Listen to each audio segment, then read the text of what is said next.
How pathetic का क्या मतलब होता है, ये आज की इस वीडियो में सीख लेते हैं। हाउ पैथेटिक का मतलब होता है कि कितना दयनीय या कितना दिल को छू लेने वाला है, यानी कि कोई भी चीज़ कितनी दयनीय है या कितनी दिल को छू लेने वाली है।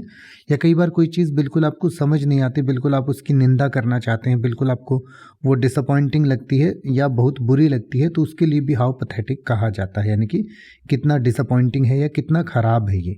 और इसके जवाब में आप इस तरीके से कह सकते हैं, जैसे अगर आप उसके साथ एग्री करना चाहते हैं कि हाँ मुझे भी पता है कि ये बहुत पैथेटिक है, बहुत बुरा है, तो आप कह सकते हैं I know it's really disappointing, I know it's really disappointing. या आप ये भी कह सकते हैं ये कितनी शर्मिंदगी की बात है ना।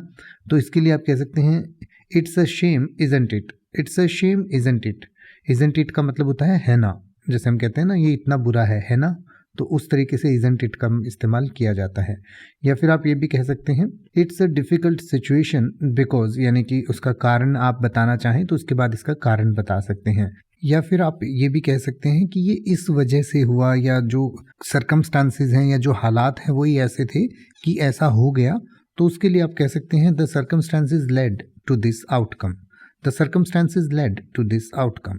या फिर आप अगर सामने वाले से एग्री नहीं करते हैं तो आप इस तरीके से कह सकते हैं आई डोंट एग्री, यानी कि मैं आपसे सहमत नहीं हूँ। आई सी इट डिफरेंटली, यानी कि मैं इसको अलग तरीके से देखता हूँ। या फिर आप ये भी कह सकते हैं I think there might be a reason for it, यानी कि हो सकता है इसका भी कुछ कारण हो या किसी कारण से ऐसा हुआ हो, इसलिए ऐसा बुरा आपको लग रहा हो।